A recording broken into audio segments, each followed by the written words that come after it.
Time for 7 First Alert weather. We've gotten a few questions and comments lately. If we could provide some perspective of how far below or above average our temperatures are for any given time in the year. Today, about 4 degrees below seasonal averages, topping out in the low to mid 70s through the Treasure Valley. In my opinion, one of the top 10 weather days that we get here. Started with cloud cover, broke apart to sunshine, winds remained light. We'll be with similar temperatures tomorrow. However, there will be a bit of a breeze that's introduced back into our conditions for tomorrow. I know wind, not typically everyone's favorite, perhaps maybe unless you like kites. If you're a kite enthusiast, then wind is a good thing. 71 degrees for the high today, stacking up next to average high for Boise for this time of year, 75 degrees. And you can look at our average lows, about 5 degrees cooler than our average low for this time of year as well. However, I will say, and Jim Duthie would back me up on this, green light for the green thumbs. You can put the plants in the garden now. I think we're in the safety zone, and the snow is gone from Schaefer's Butte, so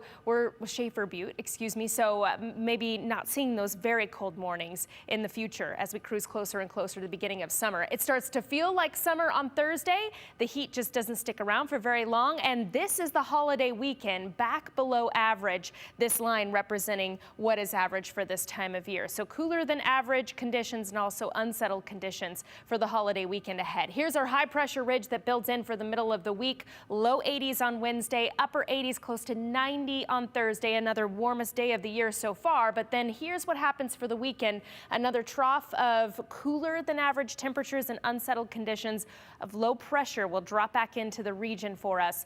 That's throughout the entire weekend, Saturday, Sunday into Monday, and that even carries us in to the beginning of June, which is the beginning of meteorological summer as well. So there you see that low pressure settling in across southern Idaho. Forecast highs for Thursday. If you're looking forward to the heat, I think some of us make it up to 90 degrees, maybe not all locations.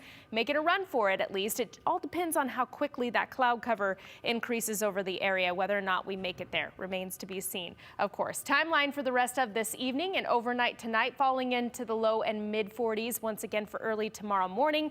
And then, as I mentioned before, a very similar day tomorrow to what we experienced today. A little more sunshine, a little more wind as well. Just breezy, not overly windy. Magic Valley forecast tomorrow, upper 60s, close to 70 degrees. Into our mountain locations, mostly sunny skies, less cloud cover than what we're experiencing right now for the mountain valleys. West Central Mountains, 73 for a high in Riggins, down through the lower Treasure Valley, mid to some upper 70s, and a similar story for the upper Treasure Valley, low to mid 70s, and a lot of sunshine to enjoy tomorrow. Light breeze out of the northwest. Want to give you a look at the forecast for the weekend. Think of this as more general sense here, a general idea of what to expect for the Treasure Valley locations, and then also for the mountains. I know that it is a big camping holiday weekend, so plan for some wet weather at times, but we're not looking for a washout. And as Doug and I were discussing during the 4 o'clock, it would be okay if spring lingers, especially spring precipitation lingers into summer, because of course that could mitigate wildfire season and hopefully push it off a little bit farther too. And as far as the camping goes, you got a sweatshirt and a campfire. Yeah. You're good in the there evening. you go. Nice socks. Well, you know what's crazy is I was up in the foothills today, and just the amount that the grass has grown in just the last week and how green it is, So and the wildflowers. It's a perfect time of year. All right, Bree, thank you.